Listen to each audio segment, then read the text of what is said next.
नमस्कार, जय हिंद। कैसे हैं आप सभी लोग। नए वीडियो में आप सभी का स्वागत है। जिस तरीके से किसी युद्ध को जीतने के लिए हमें प्लानिंग की ज़रूरत होती है, हमें गोल की ज़रूरत होती है, ठीक उसी प्रकार से एग्जामिनेशन भी एक गोल होता है और इसे हम लोग प्लानिंग से इसमें काफ़ी अच्छे स्कोर कर सकते हैं, या यूँ कहें तो हम फर्स्ट डिवीज़न, सेकेंड डिवीज़न या फिर थर्ड डिवीज़न, मतलब कुल मिलाकर के हम पास कर सकते हैं। अब पास होना यहाँ पे इम्पोर्टेंट ये नहीं कि यहाँ पे पास होना है, हमें अच्छे नंबर चाहिए ताकि आने वाले इसी सिस्टम के अनुसार हमें कुछ नेक्स्ट प्लेसमेंट मिले, चाहे वो इंटरमीडिएट का हो या फिर कहीं हमें जॉब मिलती है तो वहाँ पे।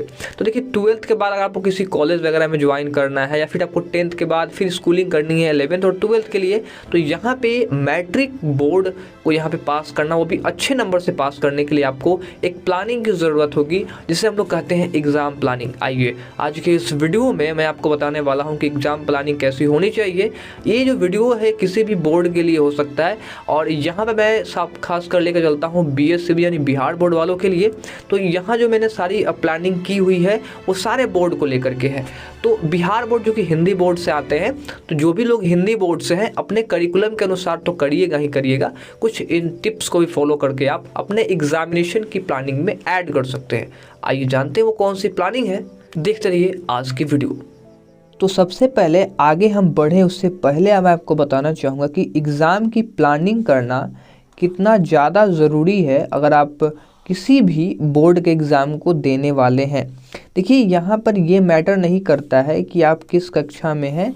बोर्ड का अगर आपका एग्ज़ाम है और आप कक्षा 10th में भी हैं या फिर आप 12th में भी हैं, दोनों में से किसी एक में हैं, तो आपको प्लानिंग के साथ पढ़ाई करनी पड़ेगी। जानेंगे इस वीडियो में कि किस तरीके से हम प्लानिंग करेंगे और क्या क्या प्लानिंग करेंगे और हम पढ़ेंगे कैसे। अगर देखिए, सबसे पहली चीज़ तो अभी आपका जो है वो फाइनल एग्ज़ाम होने वाला है फरवरी या मार्च में। अगर आप बिहार बोर्ड के स्टूडेंट होंगे तो फरवरी या मार्च में आपका एग्ज़ाम हो जाएगा। फरवरी के अंततः एग्ज़ाम हो जाता है। इसके अलावा अगर आप दूसरे बोर्ड से होंगे तो अपने दूसरे बोर्ड के शेड्यूल के अनुसार आप देख सकते हैं कि आपका जो है फाइनल एग्ज़ाम कब होने वाला है। अब सवाल आता है कि हम पढ़ेंगे आखिर कैसे, किस तरीके से पढ़ेंगे कि हमारा पूरा सिलेबस भी कवर हो जाए और हम रिवीजन भी कर पाएँ और कुछ भी चीज़ें एग्ज़ामिनेशन में ना छूटें। जैसा कि आप सभी को पता है कि अभी से अगर हम पढ़ना चालू करें तो अभी मान लीजिए कि नवंबर का महीना है और हम जो है लास्टली नवंबर में है। अब दिसंबर जो है स्टार्ट हो जाएगा और दिसंबर के बाद जनवरी आएगा, जनवरी के बाद फरवरी आएगा। ठीक है, अगर आप 10th कक्षा में हैं तो आपका एग्ज़ाम जो है वो लास्ट में होगा, लास्ट वीक में होगा। अगर आप 12th में हैं, 10th वालों के लिए है ये, और अगर आप 12th में हैं तो फर्स्ट वीक में आपका एग्ज़ाम हो जाएगा। ठीक है, ये है BSEB यानी कि बिहार बोर्ड वालों के लिए। अगर आप अदर बोर्ड से हैं तो उसके लिए कुछ अलग शेड्यूल होगा। तो इन 3 महीनों में हम किस तरीके से पढ़ाई करेंगे, आइए जानते हैं क्या होगी हमारी प्लानिंग और कैसे पढ़ेंगे, किस किस चीज़ों को पहले पढ़ेंगे, किसको बाद में पढ़ेंगे और किसको नहीं भी पढ़ेंगे। सबसे पहले हमारा आता है कि पढ़ने के लिए हम 2 कैटेगरी का यूज़ करेंगे। पहला होगा कंसेप्ट और दूसरा होगा रिवीजन। हम कंसेप्ट को क्लियर करते जाएंगे, उसके बाद हम रिवीजन स्टार्ट करेंगे। तो कंसेप्ट पहले जानना बहुत ज़रूरी है, क्योंकि प्रश्न जो है अगर आप कंसेप्ट आपको पता होगा तो आप बड़े ही आसानी से उस प्रश्न का जवाब दे पाएंगे। तो कंसेप्ट में हम 3 चीज़ों पर बेसिकली फोकस करेंगे, जिसमें पहला होगा कंसेप्ट बेस्ड क्वेश्चन और ऑब्जेक्टिव क्वेश्चन और टेक्स्ट बुक क्वेश्चन। अब कंसेप्ट बेस्ड क्वेश्चन जो होंगे वो टेक्स्ट बुक से ही आएंगे। इसमें हम लोग मॉडल पेपर का भी सहायता लेंगे और जो क्वेश्चन बैंक आते हैं वहाँ से भी हम लोग इसकी सहायता लेंगे। सिर्फ इतना ही नहीं, जब हम लोग ऑब्जेक्टिव क्वेश्चन पढ़ेंगे तो वहाँ पर भी मॉडल क्वेश्चन का भी जो है हम लोग पेपर बनाएंगे और जो हमारा टेक्स्ट बुक में ऑब्जेक्टिव क्वेश्चन होगा उसको भी सॉल्व करेंगे। ध्यान रखेंगे कि कुछ ऐसे भी ऑब्जेक्टिव क्वेश्चन हैं जो कि रिपीट होते रहता है, हर एग्जामिनेशन में रिपीट होते रहता है, तो क्वेश्चन बैंक की मदद से हम वो भी देख लेंगे।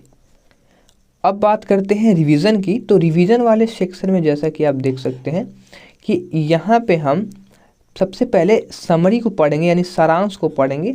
उसके बाद मॉडल सेट की प्रैक्टिस करेंगे और क्वेश्चन बैंक के क्वेश्चन को सॉल्व करेंगे।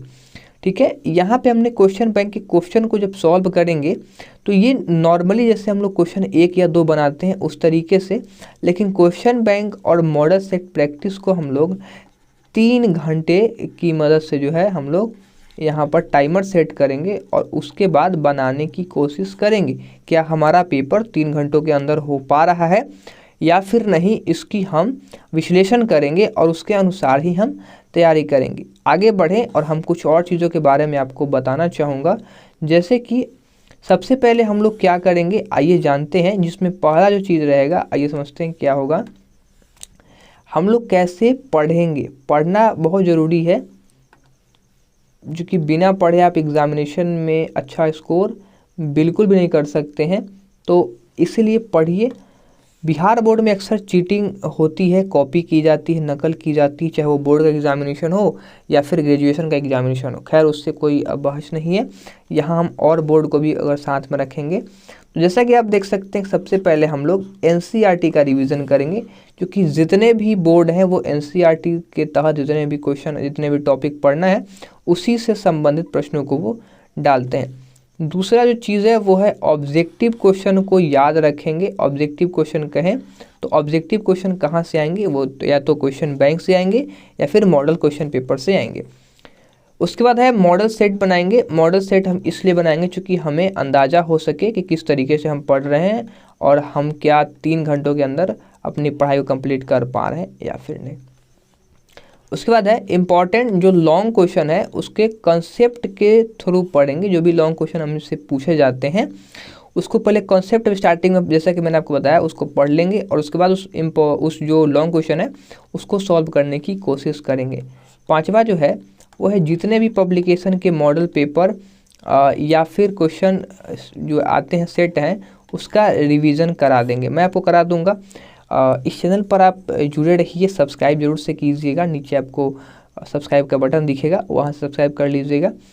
तो ये कुछ बातें हैं जो कि हर जितने भी स्टूडेंट हैं जो कि पढ़ रहे हैं, जो एग्जामिनेशन की तैयारी कर रहे हैं, बिहार बोर्ड से हो या फिर सीबीएसई बोर्ड से हो, बीएसईबी से हो या फिर सीबीएसई से हो, किसी भी बोर्ड से हो सकता है। एक मिनट लिख दें, सीबीएसई, ठीक है।